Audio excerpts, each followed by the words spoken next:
नमस्कार, news point लेकर हाजिर हूं मैं राजीव। दोस्तों, आज धनतेरस है, आप जानते हैं, और धनतेरस के साथ ही दीपावली पर्व की शुरुआत हो जाती है और पूरा देश जो है इस पर्व को, इस त्योहार को मना रहा है, खुशियां बटोर रहा है। लेकिन साथ साथ खुशियों का त्योहार एक और भी है जो लोकतंत्र का त्योहार है, वो है महाराष्ट्र और झारखंड में, यानी दोनों राज्यों में चुनाव हैं और वहां की जनता अपने हिसाब से वहां पर सरकार चुनने की तैयारियां कर रही है।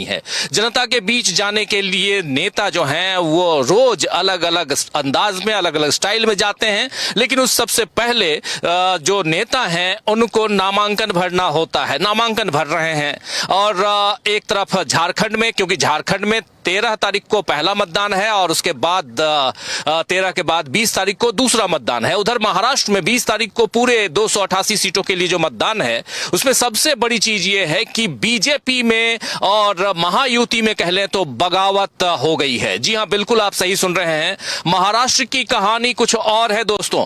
महाराष्ट्र में अभी तक वही हाल दिखाई दे रहा है जो हाल आप याद कीजिए कि जब हरियाणा में चुनाव हो रहे थे और उस वक्त कांग्रेस पार्टी में जो हालत थी, वही हालत इधर महाराष्ट्र में बीजेपी के साथ है, महायुति के साथ है। आज नवाब मलिक ने जो एनसीपी में है, अजित पवार गुट में है, आप जानते हैं, और उनकी बेटी को एनसीपी ने टिकट दिया है। लेकिन नवाब मलिक को शायद ये कहा गया होगा कि हमको अब आपको चुनाव नहीं लड़ना, लेकिन अब नवाब मलिक ने आज नामांकन दाखिल कर लिया है। और नामांकन ही दाखिल नहीं किया, बल्कि उन्होंने दो बातें कही हैं। एक बात ये कि मैं या तो एनसीपी से लड़ूंगा या इंडिपेंडेंट लड़ूंगा। एनसीपी से अगर एबी फॉर्म नहीं मिलता है तो इंडिपेंडेंट लड़ूंगा। यहां ये कहानी चल रही है और इस कहानी के आगे की कहानी भी बताऊंगा आपको। लेकिन पहले सुनिए नवाब मलिक ने इसी मसले पर उनकी जुबानी जो कुछ कह रहे हैं, सुनिए क्या कह रहे हैं।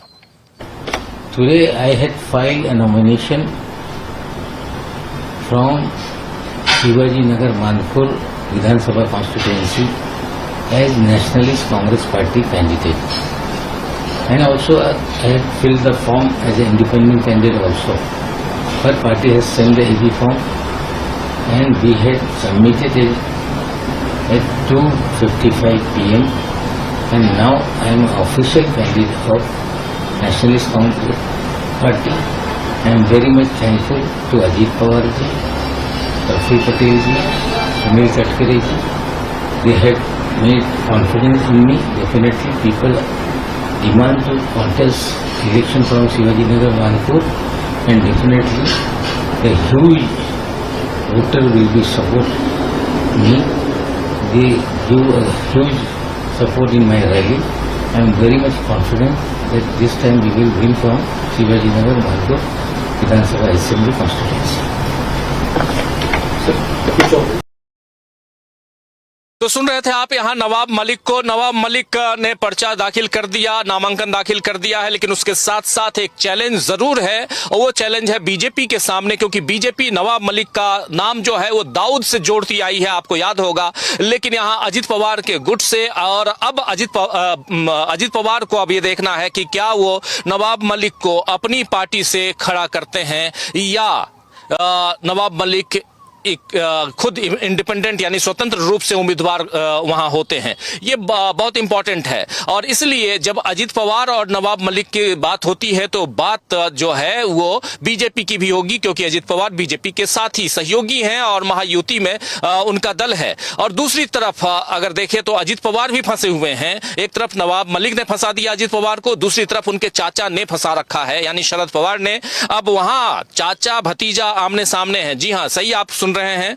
महाराष्ट्र में एक बारामती में एक दूसरी कहानी है। वो कहानी है कि अजित पवार के भतीजे अब अजित पवार के सामने हैं, और आज अजित पवार के भतीजे यानी योगेंद्र पवार ने आज पर्चा दाखिल कर दिया है, नामांकन दाखिल कर दिया है। और नामांकन दाखिल करने के वक्त क्या कुछ कहा योगेंद्र पवार ने, पहले उनको सुन लेते हैं।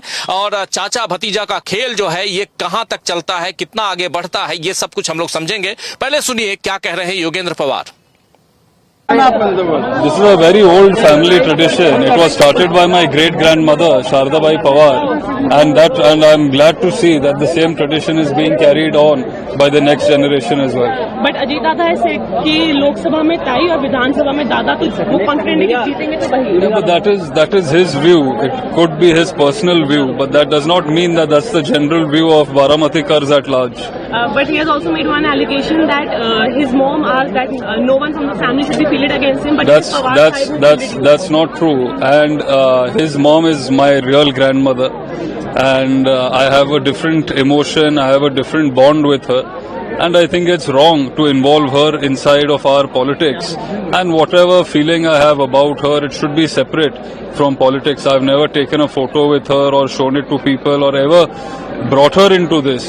And my request to everybody would be that let's keep relations and my grandmother safe wherever she is and not involve her in politics. Just last question, he has already won 7 times. So are you confident that this will be a tough fight or not? And are you confident that तो योगेंद्र पवार को आप सुन रहे थे, अंग्रेजी में बोल रहे थे योगेंद्र पवार, लेकिन यहाँ पर बहुत मजेदार है बारामती का चुनाव, क्योंकि चाचा भतीजा यानी अजित पवार के सामने योगेंद्र पवार हैं और परिवार की लड़ाई चल रही है। इस लड़ाई में कौन आगे कौन पीछे ये देखना दिलचस्प होगा। इससे पहले आपको हमने नवाब मलिक के बारे में बताया, उनकी बाइट सुनाई। नवाब मलिक को अब एबी फॉर्म दे दिया गया है एनसीपी की तरफ से, अजित पवार की तरफ से, और वो अजित पवार के कैंडिडेट के रूप में यहाँ चुनाव लड़ रहे हैं। लेकिन एक मजेदार तथ्य ये भी है, एनसीपी के सामने एकनाथ शिंदे ने अपना एक तगड़ा उम्मीदवार भी खड़ा कर दिया है। तो अब यहां फाइट इंटरनल है, इंटरनल फाइट में कौन आगे कौन पीछे होगा ये भी देखेंगे।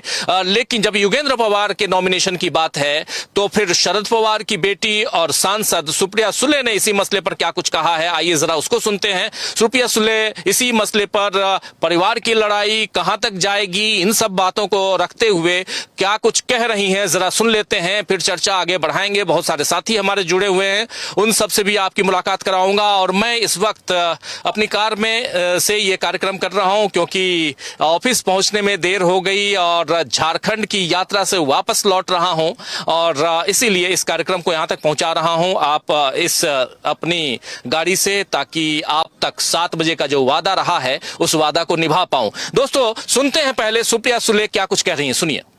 कैंपेन ऑफिशियली स्टार्ट हो रहा है, कल यहीं से अजीत दादा ने भी स्टार्ट किया, तो क्या कहेंगे आप? हमारे यहाँ हमेशा ऐसे ही होता है। जब से पवार साहब 1967 में पहली बार जब चुनाव लड़े थे, तभी से मेरी दादा और दादी जी ने ये शुरू किया था और यही हमारे संस्कार है। अजीत दादा ने एक बात बोली, विधानसभा में दादा भी आएंगे, वो 7 बार पहले भी करेंगे। ये लोकतंत्र है, लोकतंत्र को यही तो लोकतंत्र की ताकत है। आपको लगता है कि चाचा भतीजा की लड़ाई बहुत टफ होने वाली है? ये चाचा भतीजे का लड़ाई नहीं है, ये वैचारिक एक हमारी लड़ाई बीजेपी के साथ है, हमारी लड़ाई किसी एक व्यक्ति के साथ नहीं है। यहाँ पर हमने लोकसभा में मुझे नहीं लगता ये पवार वर्सेस पवार है, ये एनसीपी महाराष्ट्र वर्सेस बीजेपी अदृश्य शक्ति है।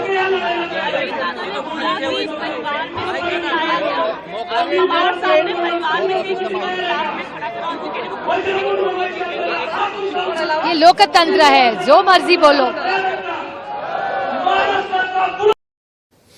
तो ये लोकतंत्र है, जो मर्जी बोलो, लेकिन बीजेपी की पोल खोल रही हैं यहाँ सुप्रिया सुले और कह रही हैं कि ये लड़ाई परिवार की नहीं है, ये लड़ाई बीजेपी के सामने है और इस लड़ाई में हम अपने कैंडिडेट को उतार चुके हैं योगेंद्र पवार, जो अजित पवार के भतीजे हैं, और चाचा भतीजा की लड़ाई आगे कहां तक जाती है। इसी सीट पर लोकसभा चुनाव में आपने इसी बारामती, ये विधानसभा है लेकिन इसी बारामती लोकसभा में आपने देखा कि यहां पर ननद भौजाई की लड़ाई थी और सुप्रिया सुले और अजित पवार की पत्नी, ये दोनों साथ साथ आमने सामने थी, जिसमें सुप्रिया सुले ने भाभी को परास्त कर दिया था और इसके बाद अजित पवार ने कहा था कि हमने अपनी पत्नी को उतारकर सुप्रिया की भाभी को उतारकर गलत किया। ये बात अजित पवार ने कही थी, लेकिन कल अजित पवार ने यहां पर अपने ही भतीजे के सामने नामांकन दाखिल करके और करते वक्त यह भी बताया कि चुनाव है और इसमें लड़ाई लड़नी पड़ेगी और फाइट जबरदस्त हम करेंगे। ये बात उधर अजित पवार कह रहे थे, लेकिन अजीत पवार ने जो बातें कही है, इन सब के बीच एक खबर यह भी आ रही है दोस्तों, जब चुनाव की चर्चा हम कर रहे हैं तो उधर हरियाणा चुनाव को लेकर कांग्रेस पार्टी ने जितनी भी याचिकाएं चुनाव आयोग के सामने रखी थी, जितनी भी चिट्ठियां लिखकर चुनाव की शिकायतों को दर्ज करवाया था और उसमें जांच की मांग की थी, सबको चुनाव आयोग ने खारिज कर दिया है। राजीव कुमार की जय हो कह सकते हैं। लेकिन चलिए, ये चुनाव आयुक्त की बात कर, मुख्य चुनाव आयुक्त की बात कर रहा हूं और वो अपने अंदाज में चुनाव करवाते हैं। आप सब जानते हैं, जरूरत है विपक्षी दलों को यहां पर मजबूती के साथ फाइट करने की, जरूरत है एक एक वोट को सुरक्षित संरक्षित रखने की। अब इसमें विपक्षी दल कितने कामयाब होते हैं ये तो आने वाला वक्त बताएगा। लेकिन जब विपक्षी दल और कांग्रेस की हम बात कर रहे हैं तो बात राहुल गांधी की करना चाहूंगा, क्योंकि चुनाव के वक्त राहुल गांधी एक दूसरे मिशन में लगे हुए हैं। यह मिशन कई लोगों को पसंद ना आए, लेकिन कई लोगों को पसंद भी आ सकता है। और मिशन यह है कि अदानी की पोल खोलने में राहुल गांधी लगे हुए हैं। हो सकता है इसका महाराष्ट्र चुनाव से कोई कनेक्शन हो सकता है इसका राजस्थान, माफी चाहूंगा, झारखंड चुनाव से कोई कनेक्शन हो, यह तो आने वाला वक्त बताएगा। लेकिन राहुल गांधी ने अपनी ही टीम में एक खोजी पत्रकार को चुन लिया है और नाम है पवन खेड़ा। जी हां, उन्होंने पहले दिन जब वीडियो जारी किया था तो उन्होंने बताया था कि चूंकि खोजी पत्रकारिता जो है अब वो विलुप्त हो गई है, अब पत्रकार खोजी पत्रकारिता करते नहीं हैं, तो वैसे में हम लोग ये काम कर रहे हैं। और आज पवन खेड़ा ने प्रेस कॉन्फ्रेंस की और इसी मसले पे उन्होंने बताया। लेकिन उससे पहले सुबह 10:30 बजे प्रेस कॉन्फ्रेंस हुई थी पवन खेड़ा की तरफ से। लेकिन एक वीडियो राहुल गांधी ने जारी किया है और वीडियो के साथ साथ उन्होंने ट्वीट भी किया है। और उस ट्वीट में पहले उस वीडियो को आइए देख लेते हैं, फिर ट्वीट में उन्होंने क्या कुछ लिखा है वो भी देखेंगे। लेकिन वीडियो देखते हैं कि राहुल गांधी इस वीडियो के जरिए क्या कहना चाहते हैं, क्या संदेश देना चाहते हैं और यहां से देश की सियासत में क्या हलचल मच सकती है। और खासकर इन दोनों राज्यों के चुनाव में दीपावली के बाद जब चुनाव की गहमा गहमी और बढ़ेगी तब क्या कुछ होगा। लेकिन पहले इस वीडियो को देखिए। New labels on it, Prahar, Drishti and all. And then now he's become the number one sales guy to the defense He's only forces. manufacturing names. That's it. He just makes the nameplate. Right. So that's something that. Now I want to understand what is the connection between this lady and this. So is he assembling? No, he's literally taken the Israeli weapon, maybe assembling it, and Adani gets the commission directly, and the BJP gets the commission. Right. So it's a bypass of that entire structure. Right. If you look at this thing called the Prahar. And so I go here and I say Israeli light machine gun. We have something called the Negev. Right, and guess what? Here it is. See, here's the Negev. Right? And what's interesting is it looks exactly the same. मैंने सोचा नहीं था कि ऐसा भी हो सकता है।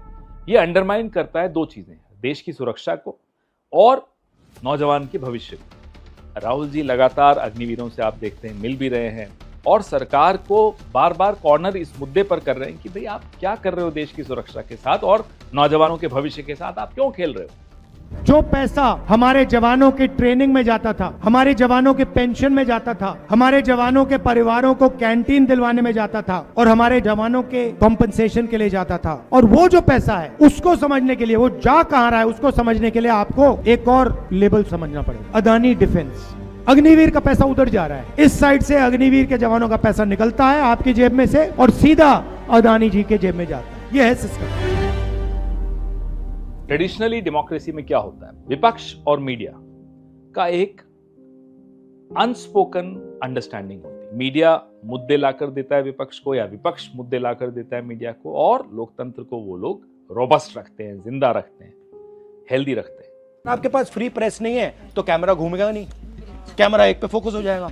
सिस्टम में कैमरा के पीछे कंपनीज हैं, अब कंपनीज पर आप दबाव डाल सकते हो, ईडी का प्रेशर डाल सकते हो, कंपनीज को आप कॉन्ट्रैक्ट दे सकते हो, Basil, सुन रहे थे आप राहुल गांधी को। राहुल गांधी यहां पर पोल खोलते हुए, अडानी की पोल खोलते हुए, बीजेपी की नरेंद्र मोदी की, और इसी वीडियो को शेयर करते हुए राहुल गांधी ने जो ट्वीट किया है, जो लिखा है, वो भी जरा आप तक रखना चाहता हूं। जरा ट्वीट को सामने ले आइए। ट्वीट में राहुल गांधी लिख रहे हैं कि मोनोपोली बचाओ सिंडिकेट। जी हां, मोनोपोली बचाओ सिंडिकेट। एयरपोर्ट्स में मोनोपोली, पोर्ट्स में मोनोपोली, सीमेंट में मोनोपोली, पावर में मोनोपोली, डिफेंस में भी मोनोपोली। अडानी जो भी सेक्टर चाहे, सिंडिकेट उसे मोनोपोली दिलाने में लग जाता है।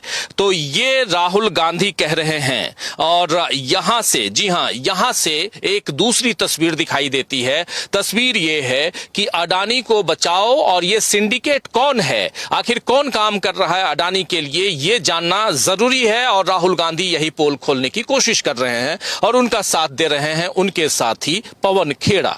तो पवन खेड़ा और राहुल गांधी मिलकर पोल खोल कर रहे हैं। और मोनोपोली यानी एकाधिकार, किसी भी चीज में अपना खुद का अधिकार, और ये अधिकार, एकाधिकार, क्या इस देश में के लोकतंत्र के लिए फायदेमंद है? ये एक बड़ा सवाल है। लेकिन इन सवालों के बीच चलिए आगे बढ़ते हैं, और ये चुनाव की तरफ, और चुनाव से इस देश में, और खासकर बीजेपी, जहां बीजेपी के अंदर भगदड़ मची हुई है, खासकर महाराष्ट्र में नवाब मलिक बीजेपी में नहीं है, लेकिन बीजेपी के सहयोगी दल के अब कैंडिडेट के रूप में है, और उनके सामने एकनाथ शिंदे ने अपना कैंडिडेट उतार दिया है। उधर अजित पवार खुद फंसे हुए हैं। बीजेपी के कई कैंडिडेट अब बागी हो चुके हैं, जिनको टिकट नहीं दिया गया है।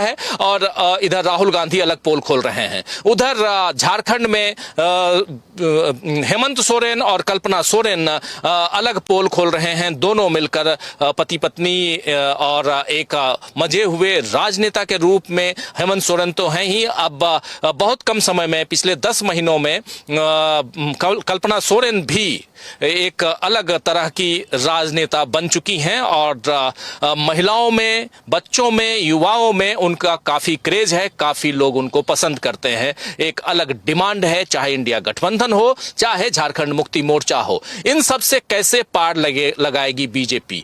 कैसे इन सब को हराकर, पस्त करके बीजेपी सत्ता पर आसीन होगी? अगर नहीं होती है तो फिर एक अलग स्थिति दिखाई देती है, वो ये कि 240 सीटों में पर सिमटने वाली बीजेपी लोकसभा में, और उसके बाद 2 बैसाखियों के सहारे चलने वाली बीजेपी अगर आने वाले चुनावों को हार जाती है, तो फिर देश की स्थिति क्या होगी? इन सब की चर्चा जरूरी है। आइए चर्चा की शुरुआत करते हैं दोस्तों। आज धनतेरस है, दीपावली की शुरुआत हो रही है आज से, लेकिन इसके साथ साथ किसके घर दिए जलेंगे खुशियों के, ये तो आने वाला वक्त बताएगा। और सबसे बड़ी चीज कि यहां जो राजनेता हैं, उनकी दिवाली कैसे मनने वाली है, ये भी देखना दिलचस्प होगा। हमारे साथ कुछ वरिष्ठ साथी जुड़े हुए हैं, पहले उन सबसे आपका परिचय करवाता हूं और फिर आगे बढ़ते हैं। देखिए, इस वक्त हमारे साथ 3 वरिष्ठ साथी जुड़े हुए हैं। हमारे साथ जुड़े हुए हैं अनिल सिन्हा जी, हमारे साथ जुड़े हुए हैं डॉक्टर राकेश पाठक जी, और हमारे साथ जुड़े हुए हैं हमारे साथी अमलेंदु उपाध्याय जी। आप तीनों का स्वागत इस्तकबाल है। स्वागत इस्तकबाल आप तमाम दोस्तों, साथी, शुभचिंतक जो अब तक जुड़ चुके हैं या जो जुड़ने वाले हैं। चलते चलते सड़क पे हूं, भीड़ ज्यादा है, ट्रैफिक है, और इन सब के बीच इस प्रोग्राम को लेके आ रहा हूं। और प्रोग्राम ज्यादा इंपॉर्टेंट है, देश की सियासत के बारे में चर्चा इंपॉर्टेंट है, और इसके साथ साथ क्योंकि यहीं से देश की तस्वीर बनती और बिगड़ती है। और पिछले 11 साल से देश की तस्वीर कैसी बनी है, ये आप सब जानते हैं। एक नया नारा चल रहा है, बटोगे तो कटोगे, यानी डर के रहिए, डर के साए में रहिए, और ऐसे ही जिंदगी बिताते रहिए। डॉक्टर राकेश पाठक जी, आपके पास आना चाहता हूं। नारे की बात मैं कर रहा था, लेकिन इन दोनों राज्यों में और खासकर महाराष्ट्र में जो चल रहा है, जो सियासी घमासान है, उस पर पहली आपकी प्रतिक्रिया। सब, और आप इस वक्त रास्ते में हैं, ये अपनी ड्यूटी, अपने फर्ज के प्रति आपका समर्पण बता रहा है, आपको सैल्यूट है। बात महाराष्ट्र की कर रहे हैं, आपने बहुत अच्छे विषय के साथ शुरुआत की है, बटेंगे तो कटेंगे। डॉक्टर साहब, अभी एक वीडियो वायरल हो रहा है, शरद पवार की पार्टी एनसीपी के सांसद हैं अमोल कोल्हे। उन्होंने एक सार्वजनिक कार्यक्रम में, ऐसी चुनाव अभियान में भाषण दिया। उसमें उन्होंने कुछ सवाल पूछे कि बटेंगे तो कटेंगे नारे के साथ उन्होंने सरकार से, मोदी से पूछा है कि आपने महाराष्ट्र के बेरोजगारों के रोजगार को काट कर गुजरात क्यों भेज दिया। उन्होंने पूछा है कि महाराष्ट्र के और देश के लोगों की जेब को काट कर आपने धन्ना सेठों की जेबें क्यों भर दी। ऐसे कई सवाल उन्होंने पूछे, बहुत वायरल हो रहा उनका भाषण। बहुत अच्छे वक्ता हैं अमोल कोले, और आपने पहले सत्र में अगर देखा हो लोकसभा में, बहुत शानदार उनका भाषण हुआ। ये वही सवाल हैं जो जनता को भी पूछना चाहिए कि आप हमसे बटेंगे तो कटेंगे का नारा लगवा रहे हैं, लेकिन असल में 100 साल से इस देश में बांटने और काटने की राजनीति तो एक खास विचारधारा का समूह, विचारधारा का परिवार करता है। उससे भी पहले सदियों से जातियों में बांटा है, समाज को बांटा है। आज भी बांटने की ही राजनीति कर रहे हैं। महाराष्ट्र के चुनाव में ये मुद्दा खास तौर से इसलिए लाया जा रहा है कि वहां जो उनकी सरकार है, भारतीय जनता पार्टी, एनसीपी, अजित पवार और एकनाथ शिंदे की शिवसेना, उसके सामने रास्ता कठिन दिखाई दे रहा है। तो उन्हें लग रहा है कि अपने आजमाए हुए नुस्खे सांप्रदायिक राजनीति के औजार के जरिए इस चुनाव में ही मैं उतरा जाए और जीतने की कोशिश की जाए। लेकिन राजीव जी, अभी अभी लोकसभा के चुनाव में ये सब कुछ करके भी भारतीय जनता पार्टी 240 पर सिमट गई। उत्तर प्रदेश में कहां से कहां पहुंच गई। 80 सीटें जीतने का दावा करने वाले यूपी में ही बहुत बुरी तरह से मुंह की खा बैठे। तो बटेंगे तो कटेंगे की राजनीति मुझे नहीं लगता महाराष्ट्र में परवान चढ़ेगी, क्योंकि फिलहाल तो उनका अपना गठबंधन आपस में बटा हुआ है, उसमें मारकाट मची हुई है। और जहां से आपने बात शुरू की थी नवाब मलिक की, वहां पर एकनाथ शिंदे की पार्टी ने एक बुलेट पाटिल नाम के प्रत्याशी को उतारा। उनका मूल नाम तो सुरेश पाटिल है, लेकिन महाराष्ट्र में वे बुलेट पाटिल के नाम से जाने जाते हैं। वो हो सकता है बुलेट मोटरसाइकिल पर चलते हो या वो गोली की तरह बुलेट की तरह छूटते हो, इसलिए उनका नाम बुलेट पाटिल होगा। तो जिस एनडीए गठबंधन के अब वे प्रत्याशी हैं, उसी एनडीए गठबंधन की पार्टी एनसीपी अजित पवार ने नवाब मलिक को पर्चा दे रखा है, और जैसा आपने बताया उन्हें बी फॉर्म भी मिल गया। तो ये कैसा गठबंधन है कि जहां उनके अपने प्रत्याशी इस तरह से लड़ते हुए एक दूसरे के खिलाफ। ऐसा नहीं है कि जो महागठबंधन दूसरा महाविकास अघाड़ी है उसमें ऐसा नहीं है, लेकिन वहां घोषित रूप से कहकर फ्रेंडली फाइट का नाम देकर लोग चुनाव एक आध सीट पर कहीं लड़ रहे। शरद पवार के परिवार का मामला हमने देख लिया।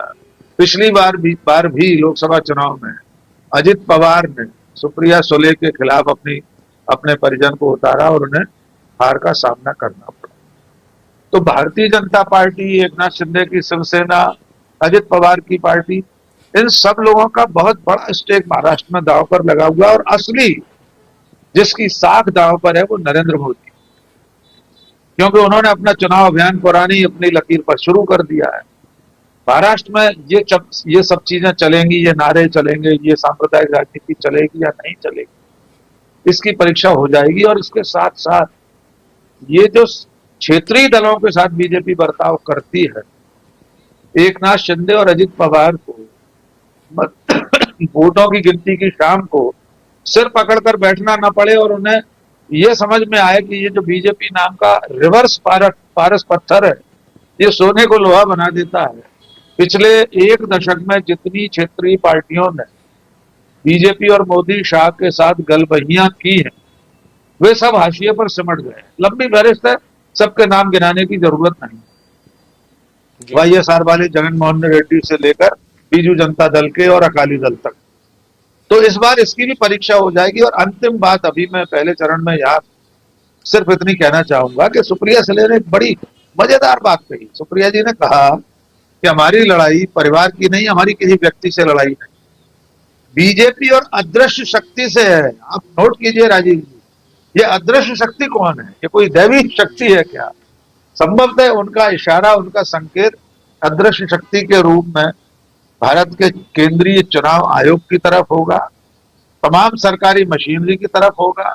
ईडी, सीबीआई, आईटी, एनआईए सब जो बीजेपी के घटक दल के रूप में काम करते हैं, ये वे सारी अदृश्य शक्तियां हैं जिनसे महाविकास अघाड़ी के लोगों को लड़ना है, तब जाकर ये पार पा सके। और अंतिम एक अभी ताजा सूचना दे दूं, हरियाणा के चुनाव को लेकर कांग्रेस पार्टी ने जो चुनाव आयोग में शिकायत की थी अभी कुछ मिनट पहले, चुनाव आयोग ने वो शिकायत खारिज कर दी है, कोई उत्तर नहीं दिया है, उसको रिजेक्ट कर दिया। इस तरह चुनाव हो रहे हैं। जी राजीव। जी बिल्कुल बिल्कुल, आप सही कह रहे हैं। इस तरह चुनाव हो रहे हैं और हरियाणा को लेकर बीजेपी के सामने कांग्रेस पार्टी ने जो वहां पर जो शिकायतें दर्ज की थी बीजेपी को लेकर या चुनाव को लेकर, बीजेपी छोड़ दीजिए, चुनाव को लेकर अगर जो शिकायतें दर्ज की थी उन शिकायतों को चुनाव आयोग ने सिरे से खारिज कर दिया है। तो ये हरियाणा की बात है। लेकिन इस अदृश्य शक्ति की जो बात कर रहे थे उसमें एक और अदृश्य शक्ति जोड़ देना चाहता हूं, कॉरपोरेट, और जिसके बारे में राहुल गांधी लगातार पोल खोल रहे हैं। ये कॉरपोरेट में सबसे नंबर 1 पर कौन बना हुआ है ये आप लोग देख ही रहे हैं, जान ही रहे हैं। और राहुल गांधी उधर भी काम कर रहे हैं और शायद सुप्रिया सुले का इशारा उधर भी हो। जिन नामों को, जिन चीजों का आप जिक्र कर रहे थे डॉक्टर साहब, उसके अलावा हो सकता है कॉर्पोरेट का भी जिक्र हो। हमारे साथ जुड़ गए हैं प्रोफेसर रविकांत जी। रविकांत जी, आपका स्वागत करता हूं और सीधा आना चाहता हूं अनिल सिन्हा जी आपके पास। महाराष्ट्र की राजनीति बहुत नजदीक से वहां रह के आप देख रहे हैं। महाराष्ट्र की राजनीति में नवाब मलिक और यहां से बीजेपी, जरा आपसे और बेहतर ढंग से समझना चाहता हूं धरातल पर चल क्या रहा है। और आज की तारीख में जब अब चुनाव में बहुत कम समय बचा है, 20वें दिन चुनाव है वहां महाराष्ट्र में, और वैसे में कहां है बीजेपी, कहां है महायुति, कहां है महागठबंधन, महाविकास आघाड़ी की बात कर रहा हूं, क्या कुछ दिखाई दे रहा है? और नवाब मलिक का फैक्टर कितना यहां पर और अजीत पवार का फैक्टर कितना कारगर साबित हो सकता है बीजेपी के लिहाज से, महायुति के लिहाज से, या यहां पर लुटिया डुबोने में बहुत कहें तो यही जो है, यानी जो एक वो फैक्टर जिसके जरिए बीजेपी जो है वो बैकफुट पर नजर आ सकती है, कैसे देखा जाए?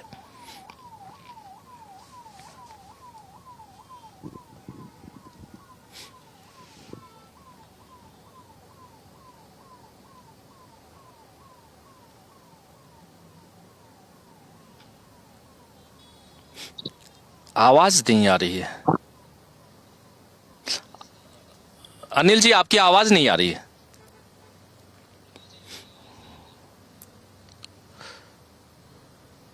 अगर अनम्यूट, तो अनम्यूट कर लीजिए। ठीक है, एक बार दोबारा जुड़िए। इसी सवाल के साथ मैं आपके पास फिर से आऊंगा, लेकिन जल्दी से आना चाहता हूं प्रोफेसर रविकांत जी आपके पास। प्रोफेसर साहब, जरा समझो सियासी हालात, दीपावली की शुरुआत, और ऐसे में महाराष्ट्र को लेकर जो खबरें चल रही हैं, और इधर चुनाव आयोग ने जो शिकायतों को खारिज कर दिया सीधा सीधा, इस पर आपकी टिप्पणी? देखिए राजू जी, आज धनतेरस है और मुझे लगता है कि जो सियासी दल है हमारे, उनकी असली दिवाली कब होगी कि जो महाराष्ट्र जीतेगा। देश की आर्थिक राजधानी है और वहां पर जिस तरह से चुनाव की पूरी बाजी लगी हुई है, महायुति बनाम इंडिया अलायंस, और इस समय महायुति के बीच में ही आपको पूरा दिख रहा है कि तलवारें खिंची हुई हैं। लेकिन इसको लेकर के विपक्ष को बहुत आश्वस्त होने की जरूरत नहीं है कि इनमें आपस में ही सिरफटौल जारी है, इसलिए क्योंकि बीजेपी जिस तरह से चुनाव लड़ती है पूरी मशीनरी की तरह, और उसमें साम दाम दंड भेद सब वो अपनाते। कारपोरेट जिसकी चर्चा आपने की, वो काशी से लेकर के और दूसरे तमाम लोकसभा चुनाव में, विधानसभा चुनाव में उसका इस्तेमाल हुआ है। इसके अलावा आरएसएस जो जमीन पर जाकर के काम करता है, ये तो चुनाव के रणनीति के तौर पर देखा जा सकता है। चलिए भाई ठीक है, कार्यकर्ता है, सांस्कृतिक संगठन के, पैसे को भी जिस तरह से झोंका जा रहा है। समस्या ये है कि चुनाव आयोग अंधा बहरा और सारी की सारी उसकी जो ज्ञानेंद्रियां हैं वो बंद है। तो अब हम ये नहीं कह सकते कि नहीं साहब चुनाव आयोग कोई निष्पक्ष होकर के काम करेगा। ये जो अदृश्य शक्ति है वो असल में चुनाव आयोग के साथ साथ वो जो बीजेपी की चुनाव मशीनरी का खेल है, मसलन जिसमें सबसे बड़ी भूमिका वोटर लिस्ट से नाम गायब होना, ये पहला स्टेप है, इसको विपक्ष को समझना पड़ेगा। अगर विपक्ष इस बात को कह रहा है कि एक अदृश्य शक्ति लड़ रही है, मैं इसको एक दूसरे ढंग से भी कहना चाहता हूं कि एक दृश्य शक्ति इस समय विपक्ष के साथ है। वहां एक अदृश्य शक्ति है, लेकिन इधर एक दृश्य शक्ति है, और वो है लोगों का विश्वास, जन विश्वास। उसमें खास करके अब महाराष्ट्र का चुनाव है, वहां डिसाइडिंग फैक्टर दलित को माना जा रहा है इस चुनाव। और दलितों के जो कुछ राजनीतिक दल हैं, प्रकाश अंबेडकर और भी कई और दल हैं, उनके साथ कैसे बीजेपी अपना खेल करने जा रही, इसको भी समझने की जरूरत है। लेकिन जो कांग्रेस पार्टी के साथ है, जिसको मैंने कहा कि दृश्य शक्ति, भले ही प्रकाश अंबेडकर हो, लेकिन अधिकांश दलित राहुल गांधी के संविधान बचाओ और पूरे मुहिम के साथ, सामाजिक न्याय के जितने भी मूल्य हो सकते हैं उनके साथ लोग खड़े हुए हैं। किसानों का एक बड़ा आंदोलन महाराष्ट्र से हुआ है, होता रहा है, कपास के किसानों की आत्महत्याएं, वो तमाम किसान राहुल गांधी के साथ खड़े हुए हैं। तो एक दृश्य शक्ति विपक्ष के साथ है, एक मुकाबला है सीधे तौर पर। लेकिन जो अदृश्य शक्ति है उसको तो भेदना ही पड़ेगा। उसके लिए वोटर लिस्ट में जो खेल हो रहा है उसको भी समझना होगा और उसका तोड़ निकालना होगा। इसके अलावा एक ही मतदान केंद्र पर जो चीजें होती हैं, एक परिवार में 4 लोग हैं तो अलग अलग मतदान केंद्रों पर भेजा जाता है, 2 किलोमीटर 4 किलोमीटर दूर भेजा जाता है अगर उनको यह आशंका है कि यह विपक्ष का वोटर है। और दूसरा, जो बीजेपी का कोर वोटर है उसके लिए अट्टालिकाओं के नीचे ही मतदान केंद्र बनाया जा रहा है। ये जो खेल चल रहा है, इस खेल को विपक्ष को समझना होगा। ये अदृश्य शक्ति है जो खुले तौर पर मुझे लगता है कि अब वो दिख रही है। तो ये अगर बाधा जीत लेती है विपक्ष तो फिर बहुत कठिन नहीं है, क्योंकि मैंने कहा ना कि एक दृश्य शक्ति इधर है। चुनाव आयोग से अगर हम कोई उम्मीद कर रहे हो इस समय, जैसे अब मुख्य न्यायाधीश से हम उम्मीद करें कि साहब कानून के आधार पर न्याय मिलेगा, वो तो आजकल मंदिर में जाकर के वहां प्रार्थना कर रहे हैं समाधान सुझाया जाए। अब भगवान ही उनको समाधान दे रहे हैं, तो फिर हम संविधान और कानून को अलग रख करके ही बात करें तो ज्यादा बेहतर है कि वहां क्या होगा। ऐसे ही चुनाव आयोग के, यहाँ के चुनाव आयोग दरअसल भारतीय जनता पार्टी का एक संगठन के तौर पर काम कर रहा है, और ये कहने में हमें कोई शर्म और संकोच नहीं है। और ये वो चुनाव आयोग जिसको ऊंचाई पर लेकर के टी.एन. शेषन साहब गए, और टी.एन. शेषन को नियुक्त किसने किया था? कांग्रेस पार्टी उस दौर में। लेकिन टी.एन. शेषन ने कभी ये नहीं किया कि चुनाव आयोग की गरिमा को ताक पर रख करके किसी पार्टी के पक्ष में कोई काम कर रहे हो जो आज चुनाव आयोग कर रहा है। और हुआ क्या क्या, चंडीगढ़ का इलेक्शन आपको याद है, लोकतंत्र की हत्या हो रही थी, चुनाव आयोग से लेकर के और सुप्रीम कोर्ट तक क्या टिप्पणी कर रहा था, और हुआ क्या, नरेंद्र मोदी ने लोकसभा चुनाव में क्या क्या चुनाव आचार संहिता का उल्लंघन करते हुए टिप्पणियां अनिल की। मसीह की बात कर रहे हैं आप जी, चुनाव आयोग का क्या रोल रहा।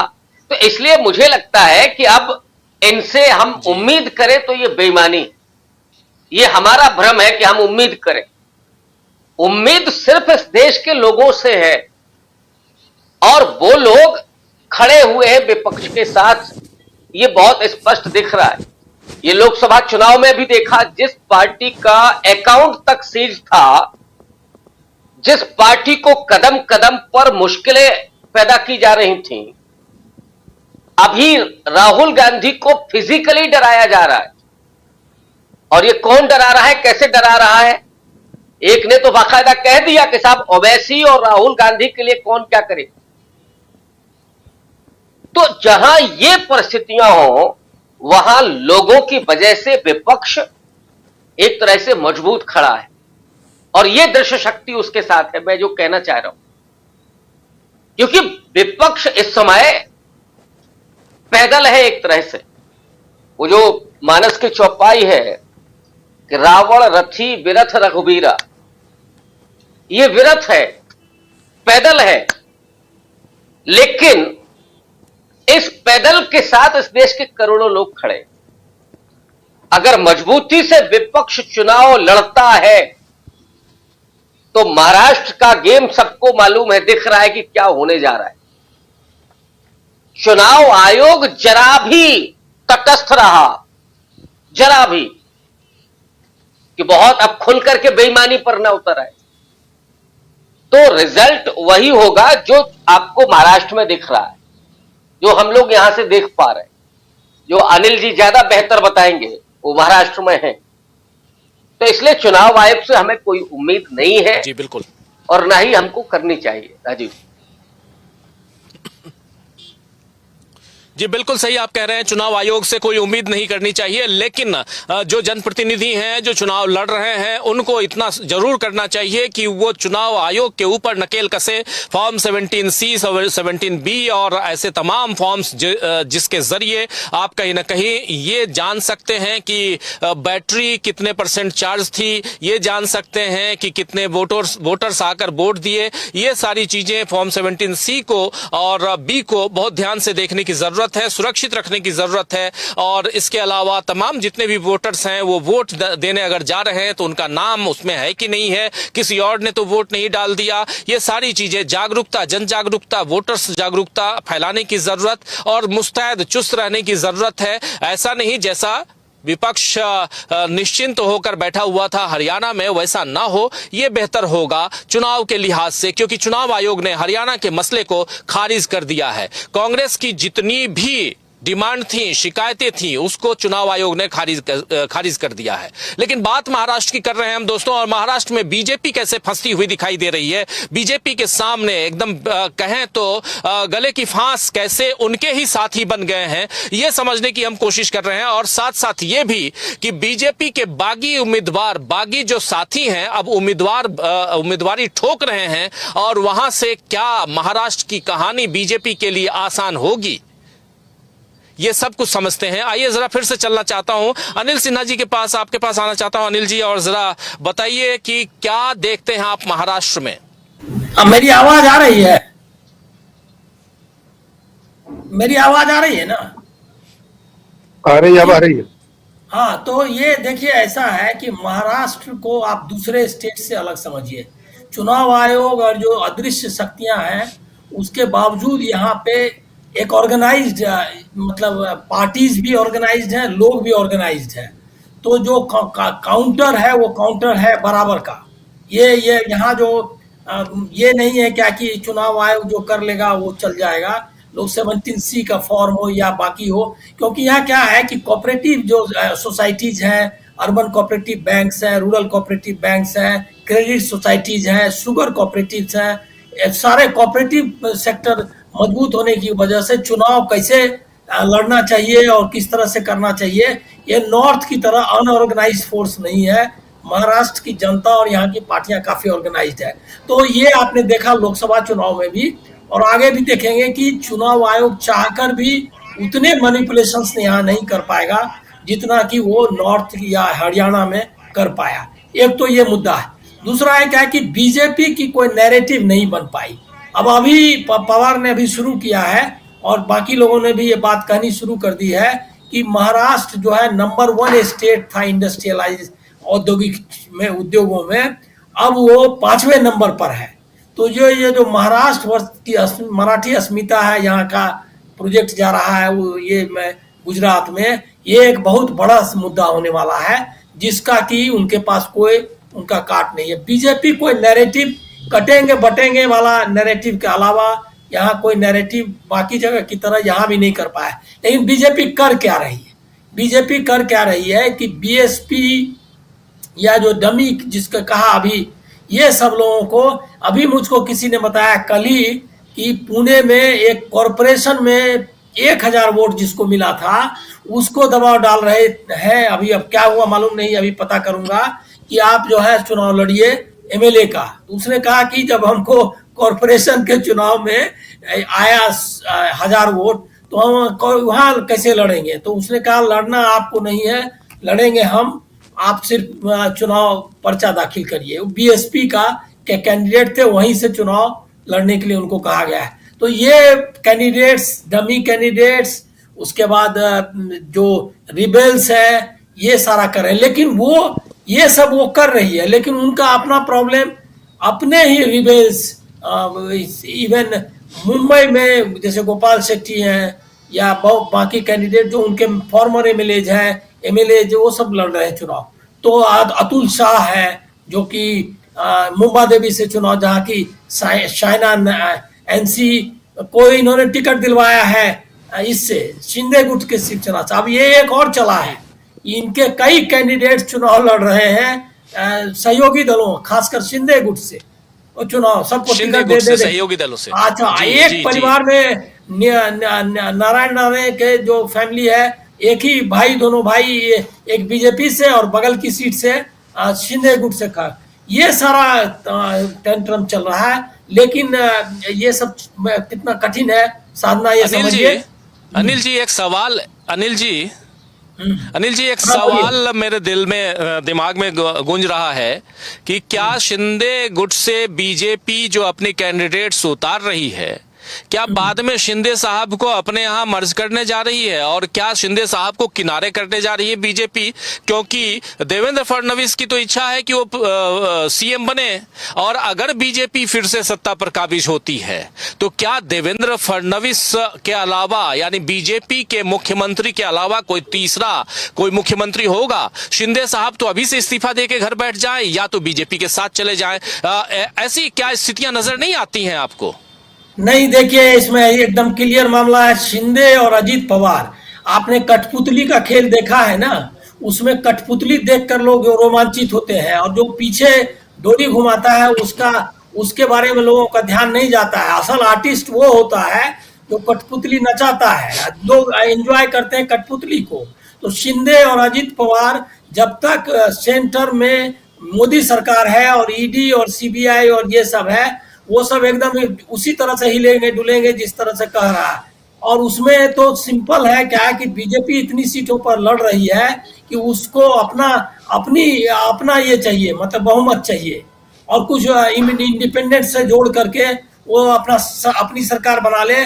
शिंदे और अजीत पवार जाए तो जाए, तो इसमें शिंदे का तो कोई चांस ही नहीं है। सब आदमी समझ रहा है कि शिंदे को यूज किया और उनको थ्रो करने वाले हैं, यूज एंड थ्रो वाली स्थिति है, इसमें तो कोई डाउट ही नहीं है। शिंदे तो ये जान रहे हैं, लेकिन सवाल ये है कि जो पीछे जो कठपुतली नचाने वाला है, जो ईडी और सीबीआई है, उसका क्या करेंगे आप? अब बताइए कि कहाँ भी जहां उनकी अपनी सीट थी, जहां वहां उन्होंने बीजेपी के कैंडिडेट्स लेकर के उनको उतारना पड़ा, क्योंकि दूसरा उनके पास ऑप्शन नहीं था। जो उनको कहा गया वो करेंगे। अब लेकिन इसमें सबसे रिसीविंग एंड पे अजीत पवार रहेंगे। अजीत पवार रहेंगे ये कि बारामती सीट पे उनको टफ मुकाबला सामना उसका करना पड़ेगा, और इसकी वजह से उनकी बड़ी स्थिति अपना खुद की सीट लूज करने की स्थिति है। कल उन्होंने आंसू बहाए थे, और आज भी जो कह रहे हैं अजीत पवार ने साफ उसका उत्तर भी दे रहे हैं। बहुत इंटरेस्टिंग फाइट हो रही है, और बारामती मतलब समझिए कि एनसीपी की जो असली फाइट है वो बारामती में हो रही है। पवार ने डिक्लेयर कर दिया कि उनकी जो विरासत है वो अजीत पवार के पास किसी भी तरीके से नहीं जानी चाहिए। इसका मतलब कि सिर्फ यहाँ बारामती की विरासत नहीं, बल्कि एनसीपी की पूरी विरासत की बात हो रही है। तो वहां वो सबसे, और उनको बीजेपी का वो ट्रांसफर नहीं होने वाला है एनसीपी में, ये कोई भी आदमी जानता है, क्योंकि एनसीपी को वोट नहीं करेगा बीजेपी का कैंडिडेट, और बीजेपी का सपोर्टर, एनसीपी का सपोर्टर बीजेपी को वोट करने वाला, वही असली फाइट में रहे हैं। शिवसेना शिंदे को भी कुछ वोट मिल सकते हैं, लेकिन ये नहीं मिलने वाला। तो बीजेपी का जो आपने फंसना कहा, फांसी हुई नहीं, बल्कि अगर उसके जो इनविजिबल एलाइज जिसके बारे में बात हो रही है, अदृश्य शक्तियां, वो अगर ना काम आए तो बीजेपी इतनी बुरी तरह यहाँ घिरी हुई है उसको बहुत कम सीटें मिलनी चाहिए। अगर fair, free and fair elections हुए और पैसे का इस्तेमाल या ईडी और सीबीआई का जो चल रहा है पीछे से इस्तेमाल, अब इनकम टैक्स वाला में आपने सुना ही कि 15 करोड़ रुपए पकड़े गए, उसमें 5 करोड़ दिखाया, पैसा बंटवारा का खूब तेज खेल चल रहा है। और लेकिन मैं कहूंगा कि बीजेपी के पास भी सिर्फ पॉलिटिक्स का मामला नहीं है। अब उन्होंने जो आर्य कॉलोनी हो या धारावी है वो जो बेच दिया है, वो जो दे दिया है कांजूर मार्ग, भांडुप, सारी बम्बई की जो प्राइम लैंड है वो अडानी को दे दी गई है। वो अगर वो सरकार में नहीं आएंगे तो उसको बचाना मुश्किल है, क्योंकि एक बहुत बड़ा मुद्दा है वहां। तो ये एकदम फाइट, एकदम 3 कंटेस्ट है 2 फोर्सेस के बीच में।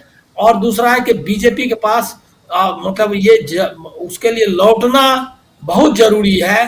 कोई भी कीमत पर वो लौटने के लिए पूरी ताकत लगाएगी। वो ताकत जीतती है या जनता की ताकत, ये आपको देखना है। बिल्कुल बिल्कुल, कौन सी ताकत जीतती है, अदृश्य शक्ति या वो शक्ति जिसके जरिए अभी तक लोकतंत्र जिंदा है, यानी वोटर्स की ताकत, वोटर्स की ताकत या ताकत अदृश्य शक्ति की, जिसमें बहुत है, जिसमें चुनाव आयोग भी है अदृश्य रूप से, जिसमें कॉर्पोरेट्स भी हैं अदृश्य रूप से, जिसमें जांच एजेंसियां भी हैं अदृश्य रूप से। और इन सब की ताकत कहां तक कितनी मजबूत है इसका अंदाजा आप लगा सकते हैं। पिछले 10-12 सालों से आप देख ही रहे हैं। तो ये शक्तियों की बात, लेकिन इन सब के बीच आखिर महाराष्ट्र में चल क्या रहा है, इसकी हम चर्चा कर रहे हैं। थोड़ा सा फोकस महाराष्ट्र पे इसलिए क्योंकि महाराष्ट्र में नॉमिनेशन और उसके अलावा नवाब मलिक को आपने देख लिया, अब फाइनली हार थक कर एनसीपी अजीत पवार गुट ने उनको बी फॉर्म तो दे दिया, लेकिन सवाल यह है कि क्या जिस नवाब मलिक के खिलाफ बीजेपी इतनी सारी बातें करती रही, दाऊद से कनेक्शन की बात करती रही, वो नवाब मलिक क्या अब बीजेपी के खेमे में है? बड़ा सवाल है। आइए जरा अमलेंदु उपाध्याय जी के पास आना चाहता हूं। अमलेंदु जी, क्या कुछ देख रहे हैं आप महाराष्ट्र की राजनीति में? राजीव जी, बिल्कुल अब दाऊद इब्राहिम भाजपा के खेमे में है, इसमें तो अब कोई शक ही नहीं है। चूंकि जब आरोप लगाया गया नवाब मलिक पर कि वो दाऊद के उसके संबंध है, तो भाजपा से संबंध है नवाब मलिक के, ये तो साफ दिख रहा है एकदम से। लेकिन एक बात राजीव जी इस पूरे परिदृश्य में गारंटी के साथ जो कही जा सकती है, वो ये कही जा सकती है कि एकनाथ शिंदे पूर्व मुख्यमंत्री उनके नाम के आगे लिखा जाना है, ये तो पक्का है। बाकी अब कौन कहां तक जाएगा और क्या होगा वो तो सारी चीजें चुनाव में हो जाएंगी, लेकिन जो दावे के साथ कही जा सकती है वो यही है कि एकनाथ शिंदे पूर्व मुख्यमंत्री होने जा रहे हैं, इतना तय हो गया है। दूसरा ये समझा जा सकता है राजीव जी कि भारतीय जनता पार्टी ने जो खेल खेला है, देखिए देवेंद्र फडणवीस का जो एक टीवी कार्यक्रम में जो कहना था कि भारतीय पार्टी अकेले सरकार नहीं बना सकती, जमीनी हकीकत समझिए, तो जमीनी हकीकत देवेंद्र फडणवीस को मालूम है, अमित शाह को भी मालूम है, नरेंद्र मोदी को भी मालूम है कि बीजेपी अकेले सरकार नहीं बना सकती। तो इसलिए ये कंधे खोजे गए हैं एकनाथ शिंदे और अजीत पवार के, लेकिन इन कंधों को इतना कमजोर कर दिया जाए कि ये कंधे जो हैं किसी दूसरे को सहारा न देने पाए, ये सहारा दें तो बीजेपी को ही दे। यानी चुनाव के बाद राजीव जी जो चर्चा चल रही थी कि एकनाथ शिंदे भी भागकर उद्धव ठाकरे की शरण में जा सकते हैं और अजीत पवार भी भागकर शरद पवार की शरण में जा सकते हैं, तो ये जाने ना पाए, तो इसलिए अपने लोगों को बीजेपी ने इनके दलों में इम्प्लांट कर दिया कि ताकि वहां से आए तो एकनाथ शिंदे भी भागकर उद्धव ठाकरे के पास न जाने पाए और अजीत पवार भी भागकर शरद पवार के पास न जाने पाए।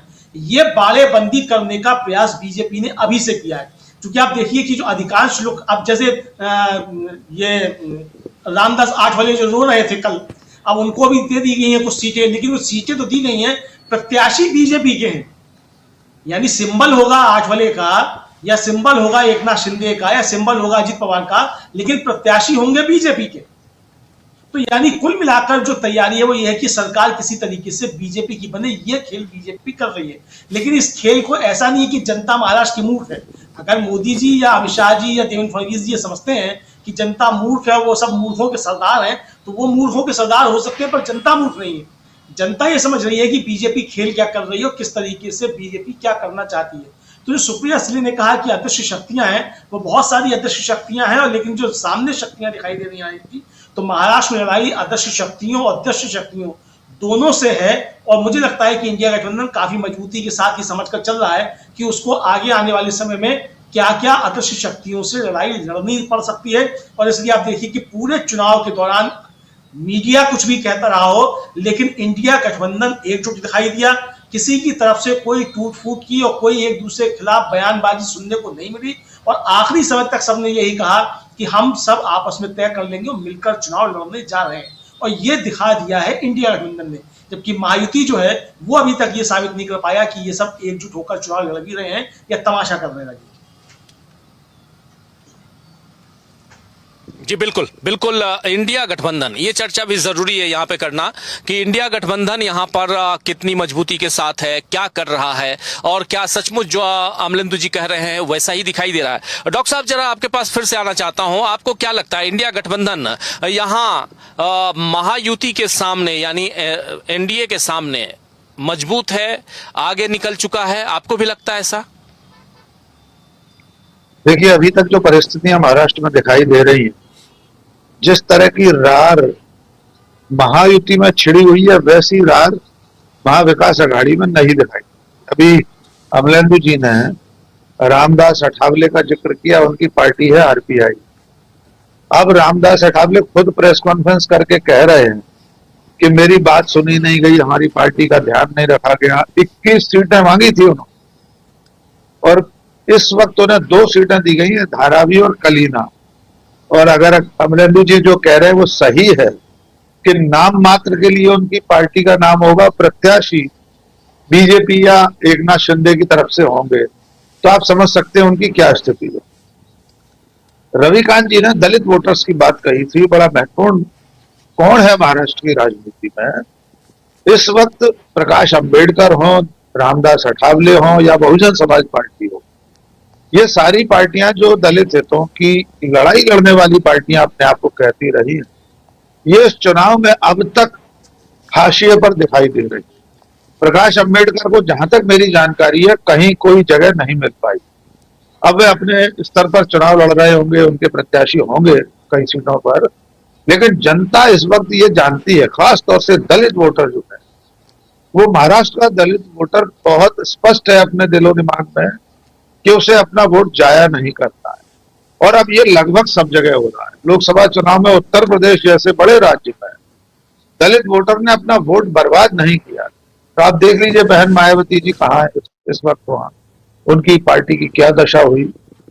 अब दलित वोटर बेहद जागरूक है, वो अपना वोट बर्बाद नहीं करता। तो महाराष्ट्र में अब तक के जो संकेत हैं उसके हिसाब से महाविकास आघाड़ी, जिसके बारे में सबसे ज्यादा ये चर्चा थी कि कांग्रेस, उद्धव ठाकरे, शरद पवार, ये तीनों मिलजुल कर कैसे चुनाव लड़ेंगे, सीटों का बंटवारा कैसे होगा, इसमें बगावत होगी, तो वैसी बगावत तो नहीं दिखाई दे रही। महायुति की क्या दशा है, हम लगातार पिछले आधे घंटे से चर्चा कर ही रहे। तो मुझे लगता है कि अब तक की स्थिति, जैसे जैसे चुनाव आगे बढ़ेगा, महायुति के लिए चुनौती बढ़ती जाएगी। 2-3 उदाहरण हमने अभी डिस्कस कर ली है। तो आने वाले दिनों में अगर ये टेम्पो बना रहा तो महाविकास आघाड़ी अपनी बढ़त बना सकती है, अभी ऐसा लगता है। जी राजीव जी बिल्कुल बिल्कुल, आप सही कह रहे हैं। इस बीच एक जानकारी ये भी आ रही है कि महाविकास आघाड़ी यानी इंडिया गठबंधन की एक रैली होने वाली है मुंबई में 4 तारीख को, 4 नवंबर को एक जबरदस्त, एक बड़ी रैली मुंबई में महाविकास आघाड़ी के नेता करने जा रहे हैं। हो सकता है उसमें राहुल गांधी भी मौजूद रहें और ये एक बड़ी रैली होगी। और ऐसी ही रैली की उम्मीद उधर झारखंड में भी हो रही है। और झारखंड के मुख्यमंत्री से आज मुलाकात हुई और उन्होंने भी यही बताया कि हम लोग रैली की तैयारी कर रहे हैं और बहुत मजबूती के साथ झारखंड में भी हम चुनाव लड़ रहे हैं। बहुत जल्दी दोस्तों आप डीबी लाइव पर झारखंड के मुख्यमंत्री हेमंत सोरेन का इंटरव्यू देखेंगे और बहुत जल्दी कल्पना सोरेन का इंटरव्यू भी देखेंगे। दोनों इंटरव्यू हम कर चुके हैं और बहुत जल्दी आप तक पहुंचाएंगे। ये जानकारी देनी थी आप लोगों को कि झारखंड के मुख्यमंत्री और अभी नई नवेली नेता हैं, लेकिन डिमांड में काफी हैं कल्पना सोरेन, और उनका इंटरव्यू भी आप देखेंगे। बहुत शानदार इंटरव्यू, शानदार बेबाक चर्चा आप देखेंगे इसी चैनल पर बहुत जल्दी। आज नहीं दिखा पाऊंगा, लेकिन बहुत जल्दी दिखाएंगे, आप तक हम पहुंचाएंगे। लेकिन बहुत सारी बातें, और सबसे बड़ी बात कि हेमंत सोरेन जेल से आने के बाद उनका पहला एक्सक्लूसिव इंटरव्यू डीबी लाइव को उन्होंने दिया है, और जेल के अनुभवों से लेकर उन तमाम मसलों को, चुनावी तैयारियों को, और इस पर चर्चा उन्होंने की है। जेल से आए थे हेमंत सोरेन 28 जून को, और उसके बाद 28 जुलाई को, माफी चाहूंगा, और उसके बाद लगातार 28 जून हो सकता है या जुलाई, मैं थोड़ा उसमें कंफ्यूज हो रहा हूं, लेकिन इतना जरूर है कि पहला इंटरव्यू उन्होंने दिया है। बाइट्स और छोटे मोटे बयान वो देते रहे, लेकिन एक विस्तार से काफी अच्छी चर्चा आज डीबी लाइव के साथ उन्होंने की है, वो हम जल्दी आप तक पहुंचाएंगे। और ऐसे ही एक बहुत शानदार इंटरव्यू कल्पना सोरेन का भी। तो ये एक जानकारी थी, लेकिन दूसरी बात जो महत्वपूर्ण है, जो जानकारी जो अभी हम दे रहे थे, उधर महाविकास अघाड़ी यानी इंडिया गठबंधन की एक जबरदस्त, एक बड़ी रैली 4 तारीख को यानी 4 नवंबर को मुंबई में होने जा रही है। यहां से चुनाव गति पकड़ेगा, आप जानते हैं। और उसी बीच छठ का त्योहार भी होगा, दीपावली, आज धनतेरस, उसके बाद दीपावली, फिर भाई दूज, फिर छठ, ऐसे त्योहारों का ये सीजन है। और लेकिन छठ के बाद नेता जो हैं वो चुनाव में कूद पड़ेंगे और वोट मांगने के लिए लोगों के बीच रहेंगे, ये साफ आप देख सकते हैं। तो ये सब चर्चा हम करेंगे। आना चाहता हूं एक बार जल्दी से प्रोफेसर रविकांत जी आपके पास। महायुति के सामने महाविकास अघाड़ी या एनडीए के सामने आज की तारीख में इंडिया गठबंधन कहां दिखाई देता है आपको? जबकि हरियाणा के बाद इंडिया गठबंधन के कई नेताओं के, और खासकर कांग्रेस के नेता या कांग्रेस के समर्थक, कांग्रेस के कार्यकर्ता, उनका मनोबल डाउन है। और आज उनका मनोबल और थोड़ा डाउन हो गया होगा, क्योंकि इंडिया गठबंधन और खासकर कांग्रेस पार्टी ने जो शिकायत की थी चुनाव आयोग से, उस शिकायत को भी खारिज कर दिया है चुनाव आयोग। लेकिन क्या मनोबल डाउन कर लेने मात्र से काम चल पाएगा? एक बड़ा सवाल है प्रोफेसर साहब। देखिए राजीव जी, मुझे नहीं लगता है कि उनका मनोबल डाउन हुआ होगा। उन्हें उस बात का एहसास होगा ही कि चुनाव आयोग उनके साथ क्या करने जा रहा है। और अगर ऐसा है कि वो मनोबल डाउन हो रहा है, तो उन्हें डट करके उसका मुकाबला करना चाहिए। नंबर 2, आपने धनतेरस की बात की, तो मुझे अचानक याद आया कि आज धनतेरस है, सोने का भाव क्या है, चांदी का भाव क्या है। फिर मोदी जी का भाषण याद आया कि ये कांग्रेस के लोग तो माताओं बहनों से मंगलसूत्र छीन लेंगे। जरा आज का भाव देख लीजिए क्या है। तो असल में मंगलसूत्र कौन छीन रहा है, ये सबको समझ में आ ही रहा होगा। महाराष्ट्र की राजनीति पर अगर हम लोग बात करें, तो इस चुनाव में बहुत पहले से परिस्थितियां लगभग तय हो चुकी। जब सरकार को गिराया गया था, और ये जो सरकार है अवैध सरकार है सुप्रीम कोर्ट के अनुसार, और वही डीवाई चंद्रचूड़ साहब जो आजकल समाधान केवल निकालते हैं, यहां पर भी समाधान था कि सरकार तो अवैध है लेकिन चलती रहे। जब अवैध सरकार चल रही है तो क्या ये महाराष्ट्र के लोगों को नहीं पता है? और ये तो वो महाराष्ट्र है जहां पर गद्दारों को कभी माफ नहीं किया जाता है। शिवाजी महाराज से लेकर के और अब तक एक पूरी परंपरा है। अब यहां तो 2 बड़े गद्दार हैं। एक पवार परिवार से हैं, अजीत दादा पवार, बेचारे चक्की पीसते अगर डिप्टी सीएम नहीं होते। अब 2 में से एक विकल्प चुनना हो तो क्या चुनेंगे, ये तो सहज समझ में आता है।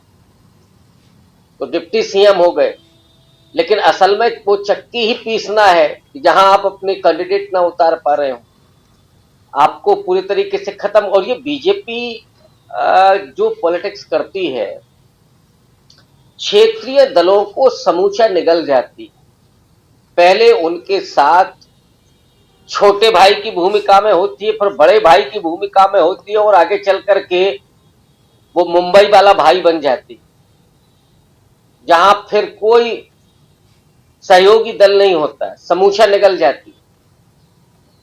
तो ये वो बीजेपी है जो एकनाथ शिंदे को कहां लेके जाकर के खड़ा करेगी और अजित पवार को, ये हम सब जानते हैं, वो भले ही भ्रम में हो।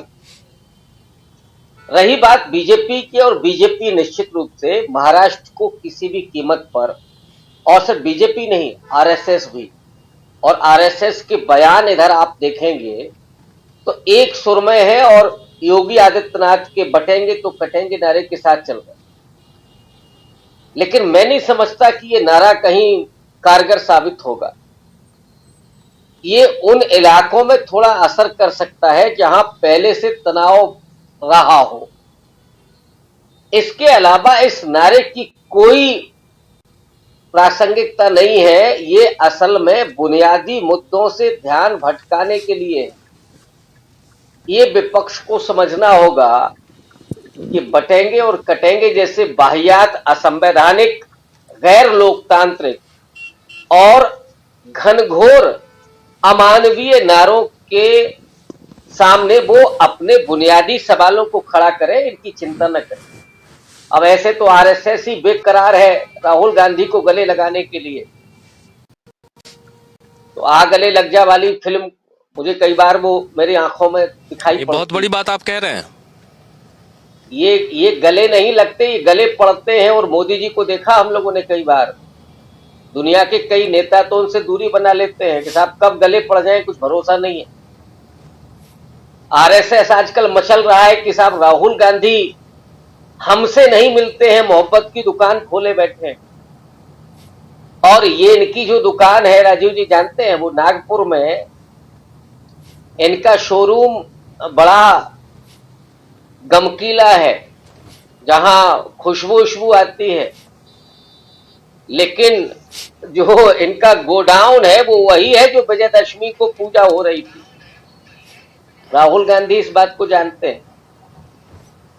जहां नफरत और हिंसा की राजनीति हो वहां राहुल गांधी गले वले मिलने वाले नहीं है। तो खैर आरएसएस को इस समय बड़ी चिंता है। तो आरएसएस भी लगा हुआ है महाराष्ट्र में कि किसी तरीके से नागपुर की इज्जत बचाएं। विदर्भ में बुरी तरीके से हारे लोकसभा चुनाव, नागपुर की सीट किसी तरीके से बची है और वो भी गडकरी की। और मैं उस समय था नागपुर में जहां गडकरी गली गली घूम रहे थे। इसके पहले गडकरी ने कभी गलियों के चक्कर नहीं लगाए थे। और महाराष्ट्र तो शाहू जी महाराज, ज्योतिबा फूले और डॉक्टर अंबेडकर की धरती है। वो बात अलग है कि वहीं संघ का कार्यालय भी है। तो ये तीन बड़े, और शिवाजी महाराज और पुराने, जिनके बारे में खुद राहुल गांधी ने कहा कि शिवाजी महाराज का जो स्वप्न है, जो विचार है, वो भारत के संविधान में शामिल है। और मैंने पिछले दिनों आपके यहां जो लिखा था कि राहुल गांधी जिस डिस्कोर्स को खड़ा कर रहे हैं, जो संघ ये कह रहा था कि संविधान में कुछ भी भारतीय नहीं है, राहुल गांधी ने बताया कि तथागत बुद्ध से लेकर के और डॉक्टर अंबेडकर तक एक बड़ी परंपरा इसी संविधान में समाहित है, जिसमें सोशल जस्टिस है, जिसमें मानवता है, जिसमें व्यक्ति का अधिकार है, जिसमें अल्पसंख्यकों का सम्मान है, उनका अधिकार है। तो राहुल गांधी के सामने चल नहीं पा रहा है। तो भ्रम पैदा करना, डराना, और ये उसको डराना चाहते हैं जिसने डर की पूरी साइकोलॉजी को बदल दिया। भारत जोड़ो यात्रा के बाद जो परिस्थितियां इस देश में बदली है साइकोलॉजिकल, वरना पहले हर 15 दिन में, महीने भर में एक कोई वीडियो जारी होता था, कहीं लिंचिंग का, कहीं पिटाई का। उसके जरिए पूरे देश में एक अजीब किस्म का डर पैदा कर दिया गया था ताकि लोग ना बोले। और इस समय एक और डर पैदा किया जा रहा है राजीव जी, ताकि जो लोग बोल रहे हैं वो चुप हो जाएं। जी। तो इस डर के जरिए क्या डेमोक्रेसी चलेगी? और मोदी जी तो बाहर जाते हैं, बोलते हैं कि हम तो बुद्ध की धरती से आए हैं और यहां असल में नागपुरी हैं। तो नागपुरी उस महाराष्ट्र में जहां आरएसएस अपने आप को बचाने में लगा हुआ है। लेकिन मुझे लगता है ये बचने वाला है नहीं।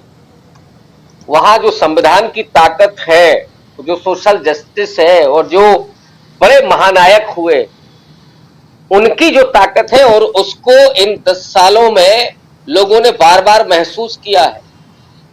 तो इसलिए ये चुनाव सीधे तौर पर दो ध्रुवीय होने जा रहा है।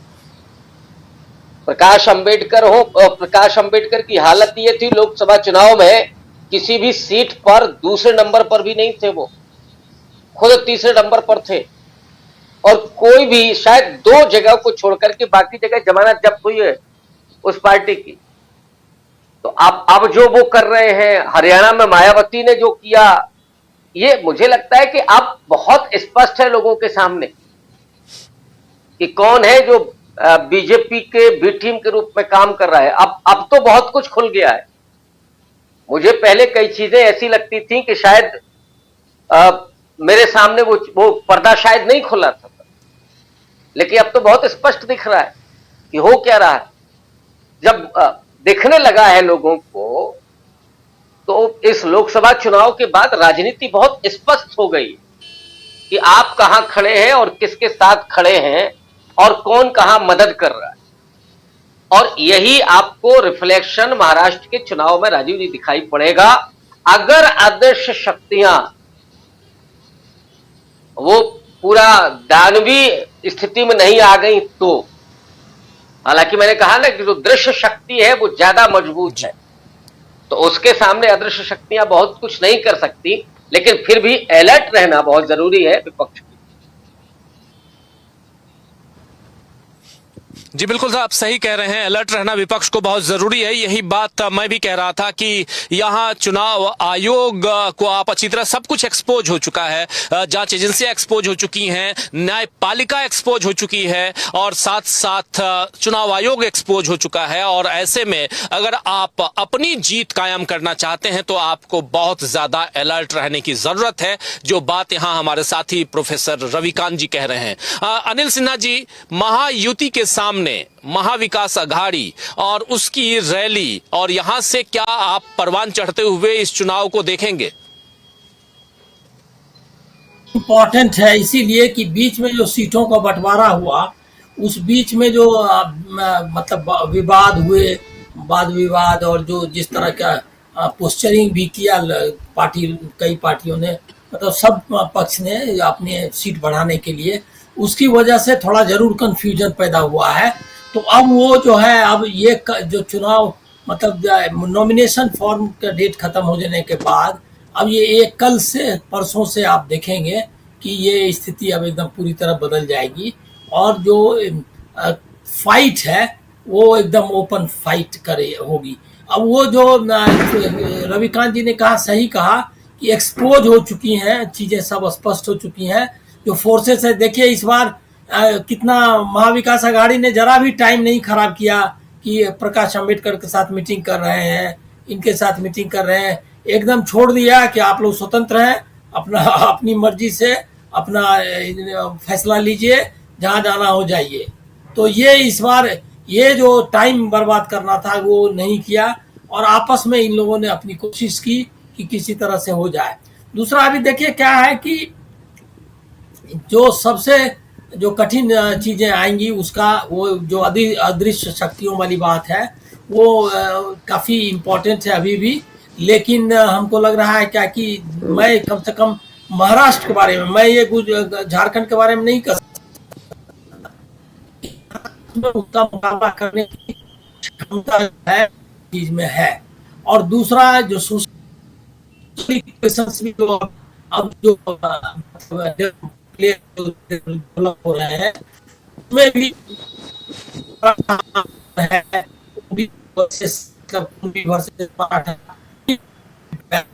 काफी कुछ सफल हुई है महाविकास अघाड़ी।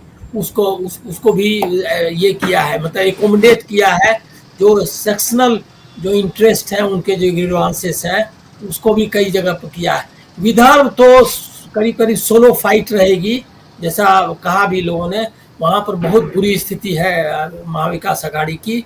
ऐसा ही वेस्टर्न महाराष्ट्र में भी है। मैं अगर कहूँ तो अगर मतलब ये अतिशयोक्ति होगी, लेकिन बहुत ही खराब। महाविकास आघाड़ी की या महायुति की? महाविकास आघाड़ी की बेहतर स्थिति है विदर्भ में। विदर्भ में बहुत ही मतलब कांग्रेस वहाँ काफी डोमिनेंट पोजीशन में है। पश्चिम महाराष्ट्र में दोनों मिलाकर मतलब जो एनसीपी और कांग्रेस मिलाकर के काफी ताकतवर स्थिति में है। उसको जो ये कोशिश कर रही थी बीजेपी कि उसको एडजस्ट करे, वो कर नहीं पाएगी, कर नहीं पाई, क्योंकि उसने कमजोर कर दिया एनसीपी को भी और शिंदे के गुट को भी कमजोर किया हुआ है। तो यहाँ अंत में जो शरद पवार की जो पार्टी है और कांग्रेस है उसी का ऐलान, और उद्धव ठाकरे ने भी जो था कुछ जगह जो है फ्रेंडली फाइट उनकी हो गई है।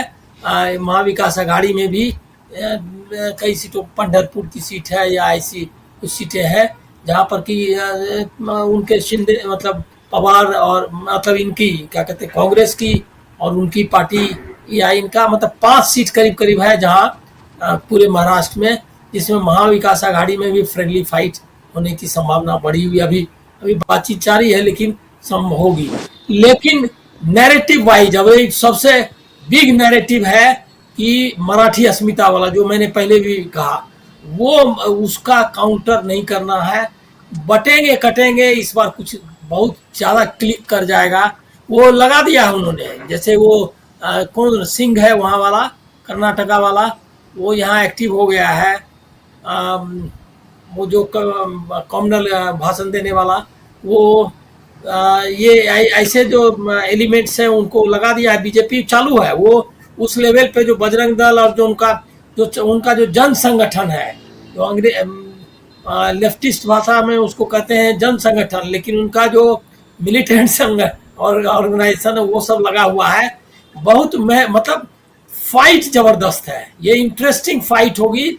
और मैंने पहले जैसे कहा कि फाइट जो प्रोग्रेसिव फोर्सेस वर्सेस जो ऑथोरिटेरियन फोर्सेस हैं उसकी एकदम जो क्लियर कट दिखा है, कॉर्पोरेट वर्सेस प्रो पीपल, ये सारा कुछ महाराष्ट्र में जो आइडियोलॉजिकल बैटल है वो आपको दिखाई दे रहा है कि एक आइडियोलॉजिकल बैटल है जिसको कि राहुल गांधी ने जिस बैटल को स्टार्ट किया था भारत जोड़ो ने मतलब यात्रा के जरिए, वो आपको यहाँ दिखाई देगी। मोदी ब्रांड नहीं है ये कहीं दिखाई देने वाला, सीधे सीधे पैसा, पावर और इसका जो सांगठनिक ताकत है आरएसएस की, उसका मेल जोल दिखाई देगा। देवेंद्र फडणवीस है ब्रांड नहीं रह गए हैं, चूंकि शिंदे को खुद आगे किया हुआ है इन्होंने। बहुत कंफ्यूज्ड स्टेट ऑफ अफेयर्स जिसको आप कह सकते हैं, बहुत ही दुविधा मतलब ऐसी स्थिति बना ली है महायुति ने कि क्या न कोई ब्रांड दिखा सकते, किसी का चेहरा दिखा पाते हैं, न कोई नैरेटिव है कि महाराष्ट्र के वोटर्स क्यों उनको वोट दें, इसके लिए उनके पास कोई ये नहीं है। अब ये डर दिखाना महाराष्ट्र में मुसलमान वाला डर वो यूपी की तरह नहीं काम करने वाला है, क्योंकि बहुत कम सीटें ऐसी हैं जहाँ की उनका वो मतलब है डोमिनेंट पोजीशन में डिसाइड करने वाले। बम्बई की सीटों को छोड़कर कुछ एक आध विदर्भ में, कुछ नागपुर वगैरह में, इसके अलावा है नहीं। इसीलिए वो कॉमनल जो नैरेटिव है वो यहाँ चलने की उम्मीद मुझको बहुत कम दिखाई। जी बिल्कुल, कम्युनल नैरेटिव चलने की उम्मीद बहुत कम दिखाई देती है अनिल सिन्हा जी को। और महाराष्ट्र है, महाराष्ट्र की राजनीति, इस पे हमने आज खूब चर्चा कर ली और इसके साथ साथ ये समझने की कोशिश की कि कौन किस पर भारी है। महाविकास आघाड़ी की एक रैली होने जा रही है 4 तारीख को मुंबई में। उस रैली में राहुल गांधी, शरद पवार, उद्धव ठाकरे जैसे तमाम वरिष्ठ नेता मौजूद रहेंगे। और उनके अलावा यहाँ दूसरी तरफ देखें तो महायुति में बिल्कुल अंदर खाने लड़ाई जो है वो बहुत तेज हो गई है। अब इसका परिणाम क्या होगा, रिजल्ट क्या होगा, ये तो 23 तारीख को, 23 नवंबर को पता चलेगा। लेकिन उससे पहले आज धनतेरस का त्योहार है, धनतेरस मनाइए और फिर दिवाली मनाइए, छोटी दिवाली मनाइए, फिर भाई दूज मनाइए, गोवर्धन पूजा कीजिए, सब कुछ कीजिए, छठ पूजा कीजिए। लेकिन लोकतंत्र की पूजा भी जरूर कीजिए दोस्तों। और इसके लिए करना कुछ नहीं है, जाइए वोट दीजिए। और आपका नाम काटा गया है तो लड़िए झगड़िए जो भी कीजिए, लेकिन वोट दे के आइए। और दूसरी चीज, आपका जो वोट है वो सुरक्षित रहे, इसकी भी जरूर गुंजाइश बनाने की कोशिश कीजिए। बहुत बहुत शुक्रिया अदा करता हूं अनिल सिन्हा जी, आपका बहुत बहुत शुक्रिया। प्रोफेसर रविकांत जी, बहुत बहुत शुक्रिया। डॉक्टर राकेश पाठक जी और हमारे साथी अमलिंदु उपाध्याय जी, आप सबका बहुत शुक्रिया, बहुत धन्यवाद। और आप तमाम साथी